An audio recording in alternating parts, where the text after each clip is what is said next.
Há muitos anos eu estava conversando com um ancião e contei a ele que, a respeito da crucificação de Jesus Cristo, detalhes haviam sido escritos muitos séculos antes.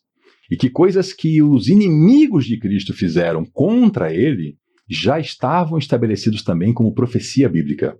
E isso me ficou muito impressionado, porque ele não era uma pessoa que costumava ler a Bíblia, apesar de ser uma pessoa que frequentava a igreja, e ele se impressionou, porque não eram coisas que Cristo poderia ter escolhido fazer, mas coisas que outros inimigos fizeram contra ele. E assim a profecia bíblica tem essas surpresas que ela faz para nós. Imagine um homem, um poderosíssimo homem, imperador de todo o mundo conhecido, dominador de diversas terras. E um certo dia, ele tendo acesso a uma vasta biblioteca, contendo documentos que foram extraídos, furtados de diversos povos, ele descobre que num documento de séculos antes, não só o nome dele estava escrito o que ele faria. Imagine o choque desse homem. E esse documento era a Escritura Sagrada do povo de Israel.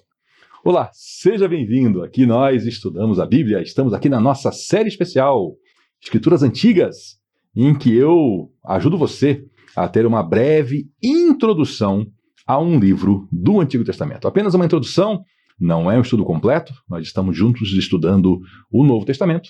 E aqui, então, para satisfazer uma curiosidade, para aguçar uma curiosidade, eu faço um vídeo para cada livro do Antigo Testamento, só como introdução, para a gente também poder tratar um pouquinho desse tema, enquanto não chega aquele dia em que a gente vai poder abrir e fazer como fazemos com o Novo Testamento, capítulo por capítulo, verso por verso.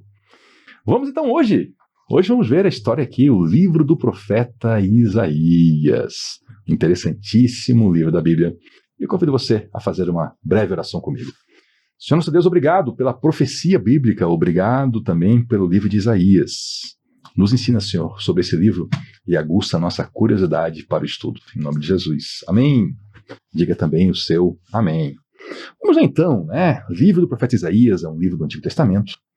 E uma primeira coisa que eu vou lhe dizer antes de falar de Isaías, quando você pega o sumário da sua Bíblia, e vai vendo, chega a um ponto que começa a seção dos livros proféticos. E aí isso pode nos trazer a ilusão que existe uma ordem desses livros, quando na verdade a Bíblia não está encadernada, esse documento aqui não está encadernado na ordem cronológica dos fatos. Esses profetas que aparecem ali, os textos deles estão permeados pelas histórias que são contadas no Antigo Testamento. Isaías é um caso desse, O Isaías, ele viveu e profetizou ao longo de um período extenso por alguns reis, e então a sua história está permeada. Inclusive, quando a gente lê as histórias dos reis, está lá citado o profeta Isaías, Se você pega, por exemplo, uma encadernação de Bíblia que seja em ordem cronológica, esses textos dos profetas vão estar então espalhados ao longo dos textos históricos. Mas vamos falar de Isaías, esse grande documento, chamado de um dos profetas maiores, é maior em extensão de documento escrito, Não é maior em importância, todos os livros da Bíblia são importantes. Isaías, ele profetizou ao longo de um período bem longo, e isso levou algumas pessoas até a suscitar uma hipótese que haveria mais de um Isaías, Alguns até acreditaram que eram 3 Isaías diferentes, porque até houveram algumas mudanças no estilo de escrita ao longo do tempo. Essa hipótese nunca encontrou embasamento nenhum, não existe nenhum indício que aponte para a existência de algum outro Isaías escrevendo o mesmo texto sagrado, ou no mesmo texto sagrado, apenas algumas mudanças de estilo. E o que nós temos contra isso? Nós temos contra isso a realidade que todo ser humano, à medida que envelhece, ele apresenta mudanças na sua escrita. Qualquer escritor que você puder avaliar e que ele escreveu ao longo de muito tempo, você percebe mudanças no estilo. É o amadurecimento do escritor. E também, Isaías, ele preserva algumas expressões, algumas coisas que ele usa na porção inicial, na porção média e na porção final. Ou seja, é muito mais indicativo, é muito mais claro que é um único Isaías do que seriam 3. E Isaías tem alguns temas que eu quero chamar a sua atenção. Claro, um livro enorme, são 66 capítulos, não dá para a gente abranger tudo aqui, mas algumas coisas, como eu sempre faço, vou chamar a sua atenção, vou aqui pontuar alguns temas. Um dos temas de Isaías é em quem botar a confiança. Tema mais atual do que nunca, Ele conversa com reis ao longo da história E sempre tem essa tensão. Existem problemas de relações internacionais. Isaías viveu em um período que houveram muitas guerras, nações poderosas se levantando, invasões, né? E Israel era no meio. Confiar em quem? Confiar no poder de uma outra nação? Confiar num eventual aliado?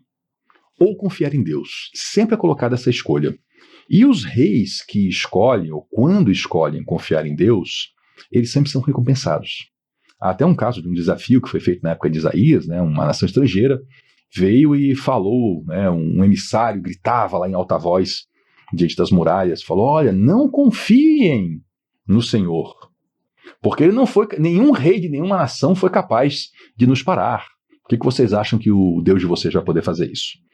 E eles estavam redondamente enganados, né? Eles voltaram pelo mesmo caminho que vieram, completamente derrotados por ações divinas, sim.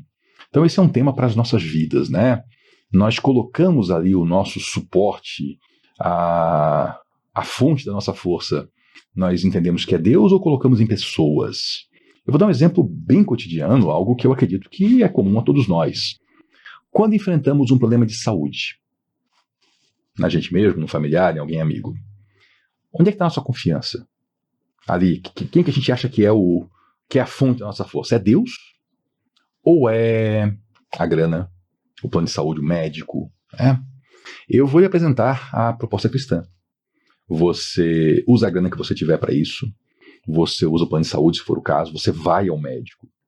E você pede a Deus que Deus guarde o médico, o enfermeiro, quem vai cuidar de você, que Deus oriente essas pessoas, porque você sabe que a fonte última da força é Deus.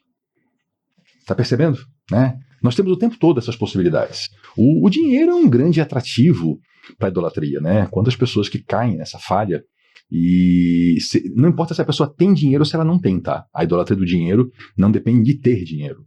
Muita gente não tem dinheiro, mas acha que a sua vida seria toda resolvida se tivesse dinheiro. Então bota ali toda a confiança no dinheiro, em vez de botar confiança em Deus. E tem pessoas, tanto das que têm quanto que não têm dinheiro, que confiam em Deus, né? E sabem que a riqueza é passageira e que Deus provê independente de dinheiro. Aliás, um erro, né? Tem pessoas que, quando tem uma situação, elas dizem para Deus como é que ele vai resolver. Elas pedem que Deus traga recursos financeiros, enquanto a gente tem que pedir que Deus traga a solução para aquilo ali. Às vezes ele traz a solução sem trazer grana. E Isaías, ele profetizou para duas realidades. O agora dele, que ele viveu, e o amanhã. Esse amanhã de Isaías, ele é longo. Porque Isaías profetizou para coisas do amanhã que aconteceram ali em poucos anos. Algumas coisas do amanhã que ele profetizou foram da vinda de Jesus Cristo. Eu já vou entrar nesse tema aqui. Isaías é o grande profeta messiânico por excelência. E teve coisas que Isaías profetizou para um amanhã que eu e você ainda aguardamos. Coisas que ainda não estão cumpridas, que estão lá em Isaías, sim. Coisas que aconteceram, por exemplo, coisas já cumpridas, coisas com Ciro, o persa, detalhes ali sobre Jesus, né, cruz, e até coisas sobre Israel no fim dos tempos e sobre todas as nações no fim dos tempos. Israel foi o grande alvo da profecia imediata de Isaías, a profecia do agora. Porque Israel foi estabelecido por Deus para ser luz para as nações. E Israel falhava nessa sua tarefa, como muitas vezes a igreja também falha na sua tarefa de hoje ser a luz para as nações, porque Israel, assim como muitas vezes a igreja, está falhando no seu cuidado interno. Então, como Israel seria uma luz para outros povos, se internamente eles tinham problemas de idolatria, de opressão do pobre, problemas de desonestidade, temas que às vezes aparecem na igreja do Senhor também. Então, como ser luz, né? Pessoas hoje têm uma aversão ao que se chama igreja, porque a versão que eles conhecem de igreja são entidades de corrupção, de exploração do pobre, de injustiça, de mentiras. Então, aí falha-se então nessa missão de levar luz para as nações. Na época aqui de Isaías, havia muitas nações fortes ao redor, países fortes, que precisavam muito dessa luz de Israel. Como Israel não era luz ali dentro, né, falhava, E essas relações, então, eram muitas vezes conturbadas com outros países, guerras, invasões, acordos, tratados, que muitas vezes não seguiam aquilo que Deus orientava para o seu próprio povo.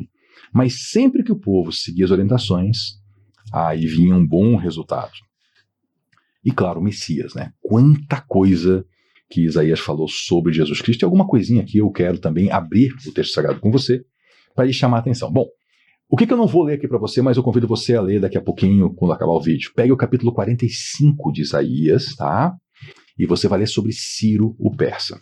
Só para você ter uma noção, Ciro, vou tentar fazer uma localização histórica aqui em relação a Isaías. Isaías viveu no período do reinado de Judá. Tá? Depois que o tempo passou e a terra de Judá foi invadida, Judá deixou de ser um país independente, né? Veio ali a invasão da Babilônia, deportaram o povo de Israel para a Babilônia, foram 70 anos no exílio, o povo voltou, a Babilônia foi invadida por um império mais forte ainda. Tudo do jeitinho que Daniel profetizou, né? Então, vemos lá, temos a Babilônia e depois temos então a Pérsia. Então veja que quando Ciro aparece em cena, Ciro era o imperador da Pérsia. Já tinha passado a Babilônia. E a Babilônia que tinha invadido Judá e feito Judá deixar de ser um país. E Isaías viveu antes mesmo da queda de Judá. Então, olha, é muito evento muito distante. Leia lá o capítulo 45 de Isaías para ter algo interessante para você. Mas eu quero hoje ler 2 porções de Isaías, só 2 pedacinhos, para lhe ajudar a ter mais curiosidade, mais interesse nesse livro. Então, só lembrando, estamos falando aqui de Antigo Testamento, né? Um texto da parte dos profetas. Vamos lá abrir Isaías, eu convido você a abrir comigo no capítulo 6. Do 1 ao 5, Isaías tem um conteúdo muito interessante, onde ele, vindo da parte de Deus, ele profere vários chamados ao arrependimento e várias previsões para grupos, para nações, para pessoas que estão praticando o caminho do mal. Tem uma interpretação minoritária, eu acho que é só no Brasil que se fala um pouco sobre isso, que eu quero também afastar, né, de que Isaías estaria errado nesses 5 primeiros capítulos, porque ele falava ai de vocês, e no capítulo 6 ele fala ai dele mesmo, né?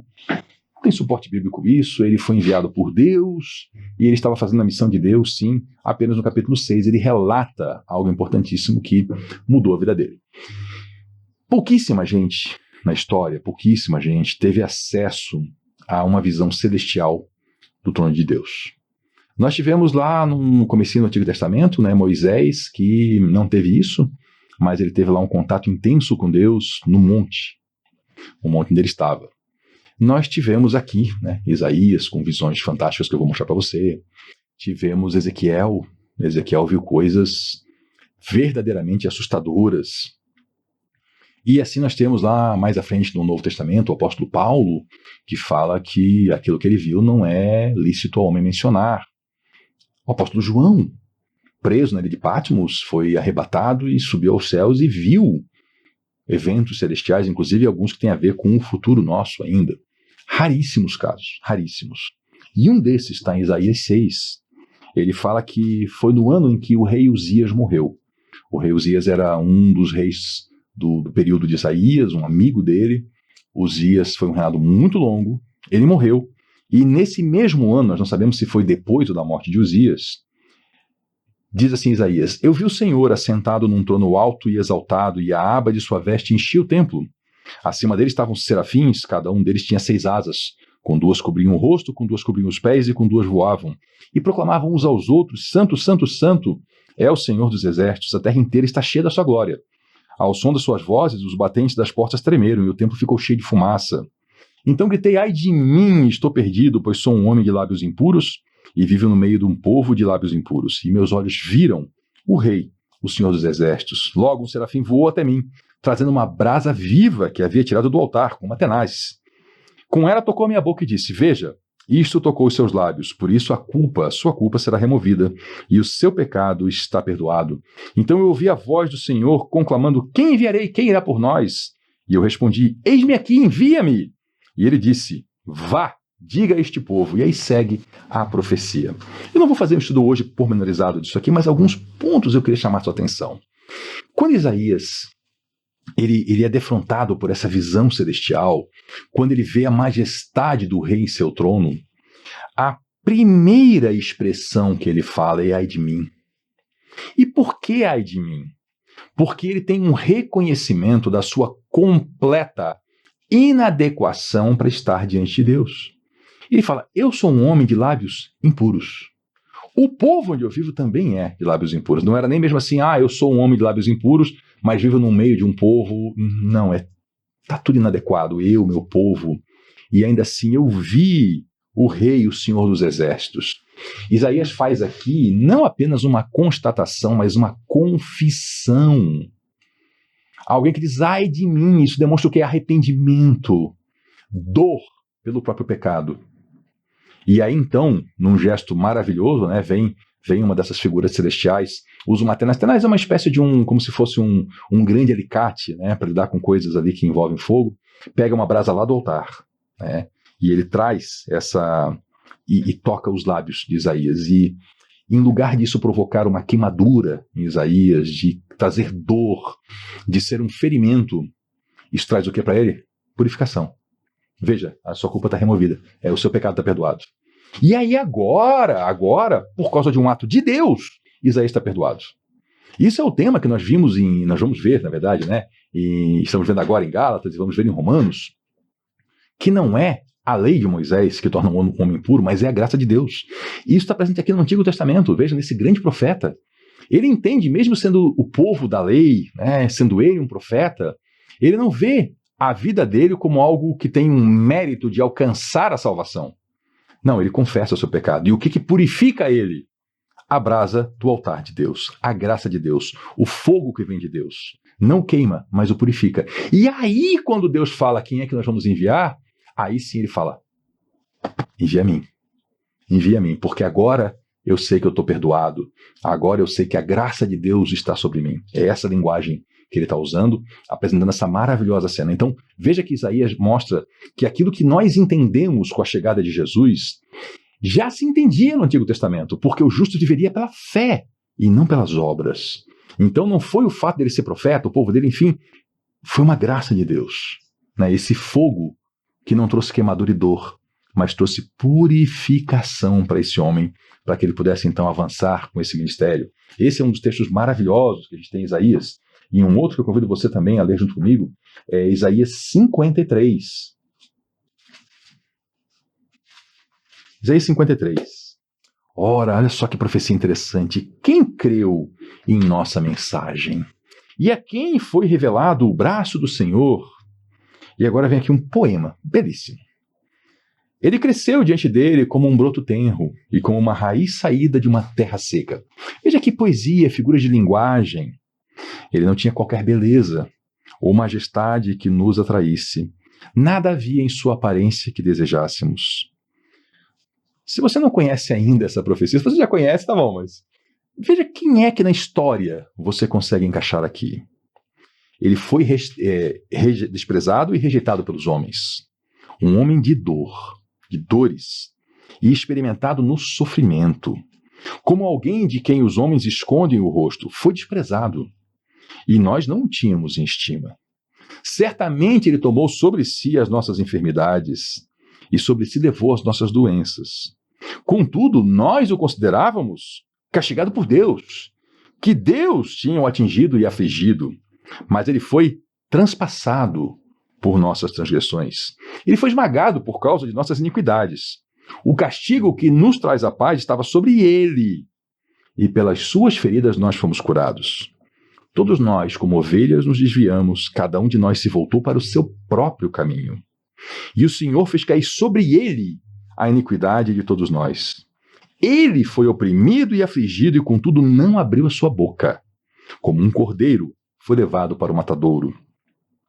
E como uma ovelha que diante dos seus tosqueadores fica calada, ele não abriu a boca. Com julgamento opressivo ele foi levado. Quem pode falar dos seus descendentes, porque ele foi eliminado da terra dos viventes por causa da transgressão do meu povo? Ele foi golpeado. Foi-lhe dado um túmulo com os ímpios e com os ricos em sua morte, embora não tivesse cometido nenhuma violência, nem houvesse nenhuma mentira em sua boca. Contudo, foi da vontade do Senhor esmagá-lo e fazê-lo sofrer. E embora o Senhor tenha feito na vida dele uma oferta pela culpa, ele verá a sua descendência e prolongará seus dias, e a vontade do Senhor prosperará em sua mão. Depois do sofrimento de sua alma, ele verá a luz e ficará satisfeito pelo seu conhecimento. Meu servo justo justificará a muitos e levará a iniquidade deles. Por isso, eu lhe darei uma porção entre os grandes, e ele dividirá o despojo com os fortes, enquanto ele derramou sua vida até a morte, e foi contado entre os transgressores. Pois ele levou o pecado de muitos, e pelos transgressores ele intercedeu. Você já entendeu. Isaías escreveu sobre Jesus Cristo. Um texto maravilhoso, um entre vários textos que Isaías escreveu sobre Jesus Cristo. Me parece, né, eu tento imaginar, será que Isaías viu a cena da crucificação? De que maneira ele teve acesso a isso? Eu não sei. Eu não sei, a Bíblia não nos revela. A Bíblia não nos revela o processo da inspiração divina. Mas está aqui, um texto antigo, falando sobre o que aconteceu com Jesus. Veja como é forte, como é intenso isso. Não vou fazer aqui um estudo em detalhes, se Deus quiser chegaremos lá, e aí sim estudaremos esse capítulo e todos os outros, né, com seus detalhes, mas eu queria aqui despertar a sua curiosidade e novamente, né, lhe levar a olhar o Antigo Testamento com um olhar no Novo. Veja como o Antigo Testamento o tempo todo aponta para o Novo, né, aponta para o Messias, aponta para Jesus Cristo, e convido você a fazer a sua leitura também do profeta Isaías, ler a sua Bíblia, explorar também o Antigo Testamento, mas sempre com entendimento que a nossa aliança com Deus é a aliança feita pelo sangue de Jesus, não é a aliança feita pelo sangue de bodes lá no Antigo Testamento. Por isso, o que nós lemos do conteúdo do Antigo Testamento é poderosíssimo para nós, mas nós seguimos, não é Moisés, nós seguimos a Jesus Cristo. Muito obrigado pela sua companhia, boas leituras e volte na próxima, porque aqui nós estudamos a Bíblia. Até lá.